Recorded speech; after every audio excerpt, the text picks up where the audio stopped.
Hey guys, what's up? Darcy here at Six Strings Nine Lives, back for my review of the new Megadeth as promised. Glad I put in my time. If I would have went at this day one, it would just have been a different story. Was ready to take a dump on some of this stuff. Not initially. I mean, when Tipping Point came out, I actually really liked that song. I think it belongs as the first track, kind of a bit of a pace setter, but the pace changes throughout the whole album, but we'll get into that too. And then the second single was I Don't Care and Let There Be Shred. There was videos for both of those, kind of on the cheesy side, some cheesy lyrics, things like that. But I mean, there's lots of bands with cheesy lyrics and, trying to rhyme shit just for rhyme's sake type of thing. But then, Puppet Parade came out and I thought, you know what? This is not bad. That song grew on me quite a bit, and I'll talk about that as we go too. But overall, I've seen and read reviews of this album all the way from absolutely taking a shit on it to this is the best thing they've done since whatever, to the middle of the road, which is kind of where I'm at. Where will this album rank in the scheme of things? Whatever, it doesn't matter at this point, but we will definitely revisit that down the road. But I'm a longtime fan. I have, I own every album. I've never missed a release, actually. Been with these guys since 1986, first discovering them through the video Wake Up Dead on Canada's Much Music. And like I said, I've been there for the ride, the multiple lineup changes, things like that. I think I counted there's 12 different recording lineups for this band. There's probably even more that played live and shit like that, but the one constant is Dave Mustaine, and that's kind of what I'm gonna kind of approach my review as. This is kind of summing up a career. This is the last studio album, and listening to it, there's cracks and it's time, but this overall is a decent album. It's not a full-on thrash album by any means, but it has thrashy moments. It's just got some, great solid metal riffs and things in it. But yeah, we'll talk about this as we go. I picked up I picked up a few things. Like I said, I'm a longtime fan. So self-titled, I guess that's fitting too. I wasn't sure about the white cover to begin with, but it's definitely grown on me. And, this is not AI. It's, I know people think it is, but it's not. Here's the back cover. Lots of flames. Here's the gatefold. I picked up black vinyl because I'll tell you what, there is too much. That's the one critique I will say. There's too many variants of this album to even fathom. If I was a hardcore collector and wanted to get everything, you'd be fucking broke picking up all this shit. But anyways, great booklet in here. I kind of deciphered this booklet inside. Besides this monument of Vic Rattlehead, there's basically there's art for each song. So there's Tipping Point, Let There Be Shred. You can tell me if I'm wrong, but I think I'm right on these ones. Made to Kill. What was this one called? I Don't Care. And this one's only in the vinyl. This is not in the CD version. This one, Another Bad Day. Hey God. What else we got here? Puppet Parade, yes. This one is Obey the Call, I believe. And I Am War, and then Ride the Lightning with the switch there with Vic's hand ready to hit the switch for the electric chair. And like I said, black vinyl. So there's that. Great presentation, and like I did pick up the CD too. And a little souvenir too. So I am all in with Megadeth. A little cassette that I don't plan on opening. Little white cassette. It was only about $10, so whatever. So right into the album, Tipping Point. I love that track. I think it's yeah, it was a good choice and a good positioning to put it right at the start.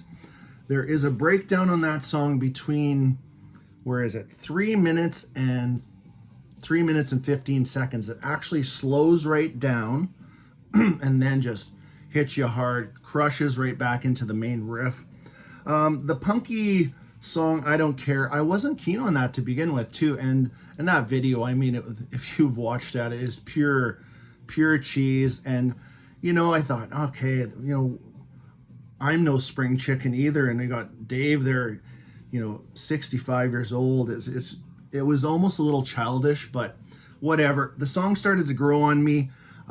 There is around like the punky with just the bass, very little guitars. Then it hits the 145 mark till the 245 mark. It's like a different song. It just feels different, but it's pretty cool because there's lots of solos in there too, which I should show you the inner sleeves on here with all the track listing, break down all the solos, which is so cool. I love when they do that. I mean, Judas Priest did that on a lot of their albums where it was, downing and, tipped and downing, tipped and downing, whatever, or dual solos. So that's all in here with Teemu Mantasari, which is his first album. I failed to mention that too. This will be the second album with Dirk Verburen on drums. He's fantastic. And the first album to have James Lomenzo back on bass recording wise, because he did not record the bass parts for The Sick, the Dying, and the Dead. But yeah, pretty cool to have that. Where are we on the song? So yeah, it felt like a different song. There's a bunch of solos in there, really good. Hey God, next track. Initially, I didn't like it.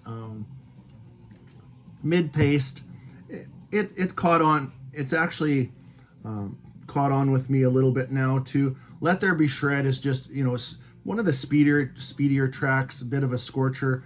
Lots of solos in there, lots of trade-offs. What else did I write down on there? There actually, on Let There Be Shred, there's about the 2-minute mark, they make you feel like there's going to be a breakdown like there was in Tipping Point, but there's not. It goes in a totally different direction. Some of the lyrics on Tipping Point, though, Let There Be Shred, have a chuckle. There's a tsunami of sound, and then Machine Gun on Meth. That's pretty cheesy, but overall, not bad at all, that track. And right into Puppet Parade was the latest single, released, I think, just right around release day. That one, initially, I thought was okay, but it really caught on. The overall feel of that song was, at the beginning, was really good, but then the actual chorus, when Dave tries to sing, that mid-pace stuff, the chorus part, it sounds a little weak, but he's went through a lot. I get all of that. So to put the whole thing in perspective, his vocals are fine for this album.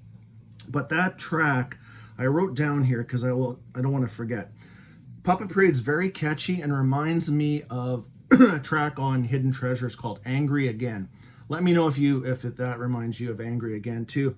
Next track was excuse me, Another Bad Day, which is the weakest song on this album. In my opinion, there's some, The Phone Is Dead, Lost His Job, Lost a Tooth. That's probably the biggest cheese factor on this album, and it's just not, it just doesn't go anywhere. It's just there. Not total shit, but it's definitely the weakest track on there. Track 7, Made to Kill. So Puppet Parade, Made to Kill, and Obey the Call would be kind of and maybe I Am War to an extent, but I got a couple things to say about I Am War. Anyways, Another Bad Day, Made to Kill, and Obey the Call is kind of the weak point of the album, in my point of view. The track 7, though, Made to Kill, great drum intro by Dirk, right into the main riff, and then a little bit of a kind of a mini solo by Dave. What else did I write down? In that track too, it's a bit all over the place. It's kind of just goes everywhere, but nowhere really good, if that makes any sense. And then we got was that Obey the? Yeah. I love the I Am War. I love that guitar riff, the intro to that. The tone of the guitar is very, I don't even know. It's almost like a Rust in Peace reminder of that tone. Very good. But then it kicks into the song, and then it just kind of levels off. You know, not a super memorable song, but definitely one that I do like. And then right into the last note. And of course, you know, there's 11 tracks on here, but the last note is, I really like it. I like the lyrics. Dave kind of coming full circle with his career. You know, it's not quite a song like, you know, it's not a song like Victory. It's not a song like 13, where he's reminiscing about this and that, lyrically wise. This is a full circle.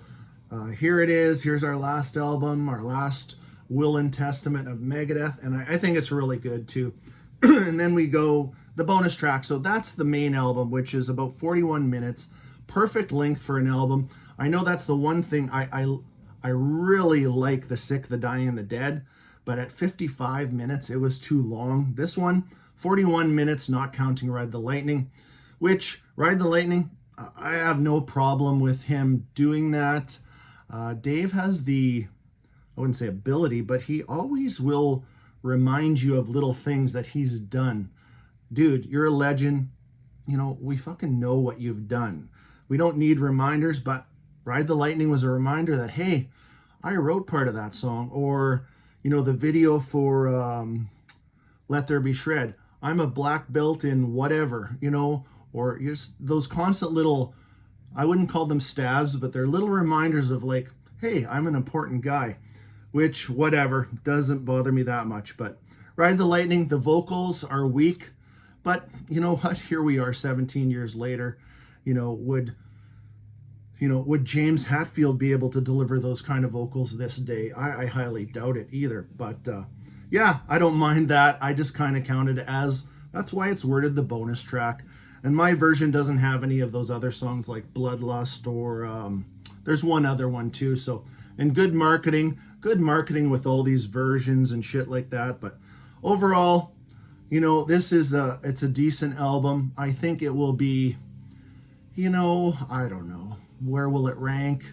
11th, 12th, 13th? I don't know. We'll see down the road. But like I said, overall, I don't hate it. And I'm glad I took the time to just listen to it. I just can't stand when there's these reviews of people that don't even really know the band. They actually can't even hold up the album that they're reviewing, the physical format of the album. I just feel like sometimes it's just for views and shock value. I mean, I watched a video for a review for the newest Anvil album where these guys just fucking destroyed the album, but they don't even know more than one song. Oh, I once heard the song Metal on Metal. So what, now you know the band? Whatever. I'm getting off track, but let me know in the comments how you feel about this new album. It's not bad at all. Is it groundbreaking Megadeth? No. But is it total shit? No, it's not. So hope you enjoyed that one. Until next time, stay heavy.